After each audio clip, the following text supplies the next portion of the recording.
নমস্কার বন্ধুরা, কাকলিস কুকিং শোতে সবাইকে স্বাগত। প্রচণ্ড গরম পড়েছে না? এই সময় কিন্তু ভাত পাতে চাটনি আর টক দই অবশ্যই রাখতে হবে।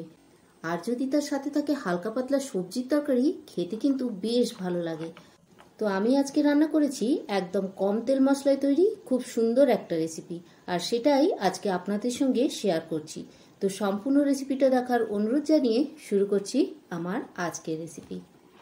এখানে আমি গরমের কিছু সবজি নিয়েছি একটু লাউ শাক, 4টে পটল, 1 ফালি কুমড়ো, 2টো আলু আর ঝিঙে। আর কুমড়োটাকে এইভাবে খোসা ছাড়িয়ে চৌকো করে একটু বড় বড় করে কেটেছি। পটলটাকেও একটু খোসা রেখে একটু খোসা ছাড়িয়ে এইভাবেই কেটেছি। আর আলুগুলোকে লম্বা লম্বা করে কেটে নিয়েছি, একটা আলুকে 4 ভাগ করেছি। আর ঝিঙেটাকে আমি এখন এইভাবে খোসা ছাড়িয়ে নিচ্ছি। ছুরির ধারালো দিকটা দিয়ে হালকাভাবে টেনে টেনে খোসাগুলোকে ছাড়িয়ে নিচ্ছি।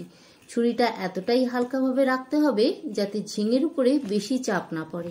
এই যে দেখছেন, বুড়ো আঙুলটাকে আমি হালকা করে ঝিঙের উপরে রেখেছি আর ছুরিটাকে নিজের দিকেই টেনে ধরেছি। তাহলে কি হবে, ছুরিটা দিয়ে কাটাও হবে, আবার ঝিঙের উপরেও বেশি প্রেসার পড়বে না। এইভাবেই কিন্তু খুব সাবধানে ঝিঙেটাকে কেটে নিতে হবে। খোসা বাদ দিয়ে দিলেই ঝিঙে খুব নরম সবজি, তাই ঝোলে কিছুক্ষণ ফোটার পরই একদম নেতিয়ে যায়।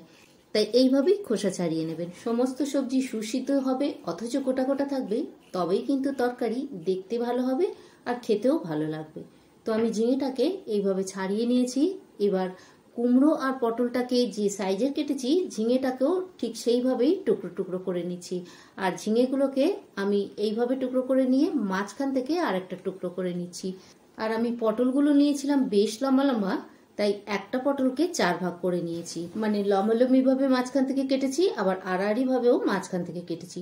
সবজি যদি খুব ছোট ছোট হয়ে যায় তাহলে কিন্তু এই তরকারিটা একদম ঘেটে যাবে।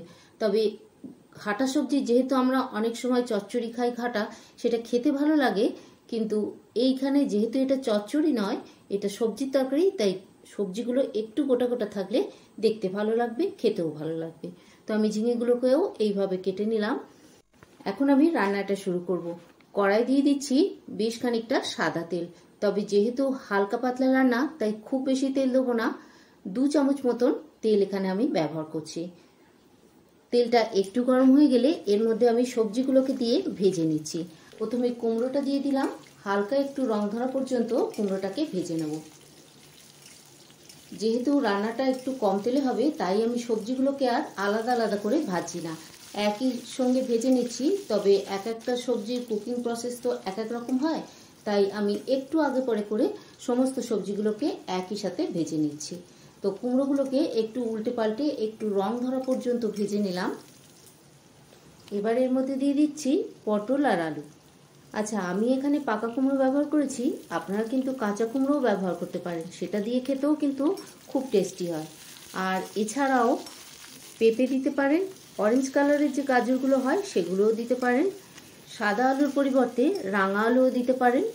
মোটামুটি আপনি যত রকম সবজি দেবেন তরকারির টেস্টটাও কিন্তু তত বেশি সুন্দর হবে। তো পটলগুলোকে এইভাবে উল্টে পাল্টে গায়ে একটু হালকা রং ধরা ধরা মতো করে ভেজে নিলাম।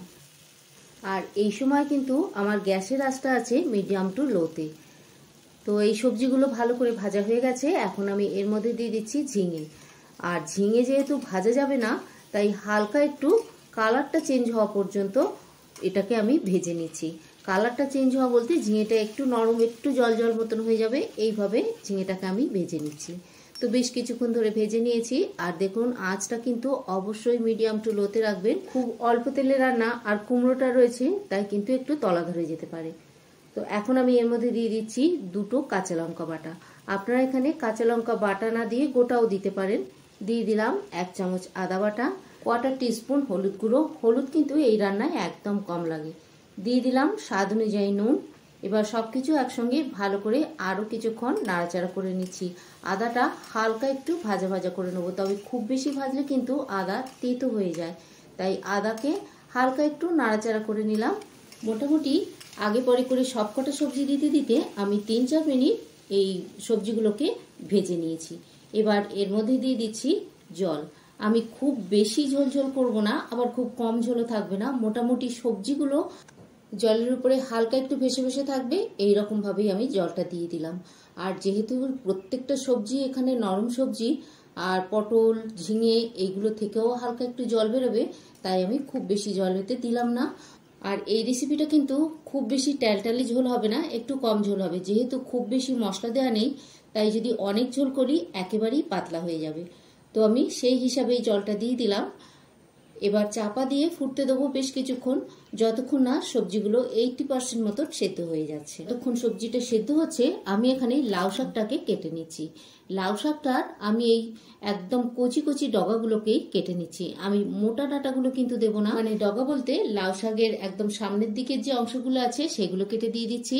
আর এর নিচ থেকে একদম সরু সরু যে ডাঁটাগুলো আছে সেই ডাঁটাগুলো নিয়ে নেবো।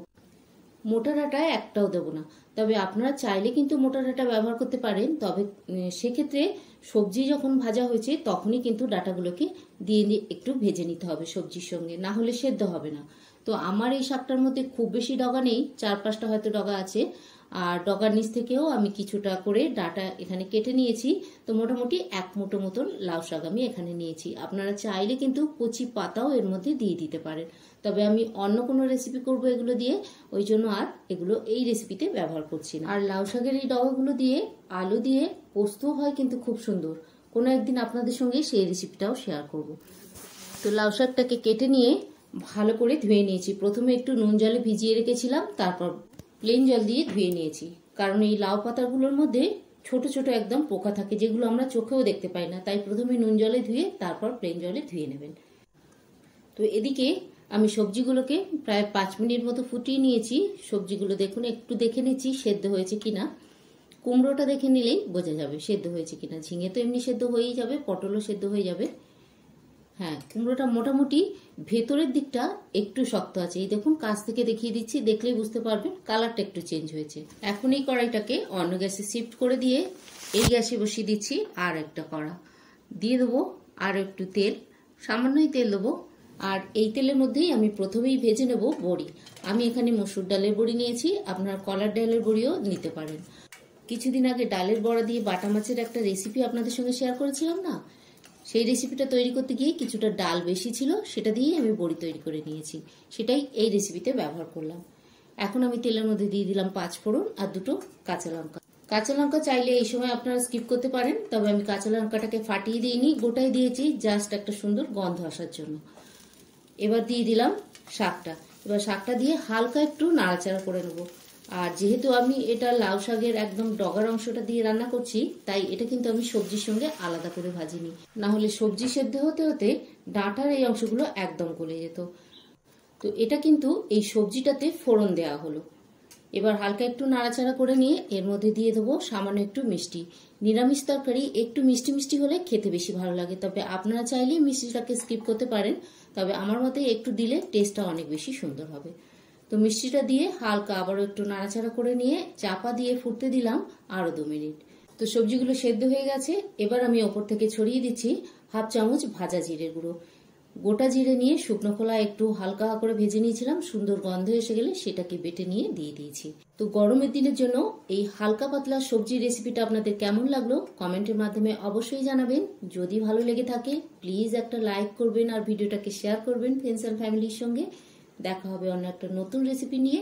ততক্ষণ ভালো থাকবেন, সুস্থ থাকবেন। আর এই সম্পূর্ণ ভিডিওটা দেখার জন্য সবাইকেই ধন্যবাদ।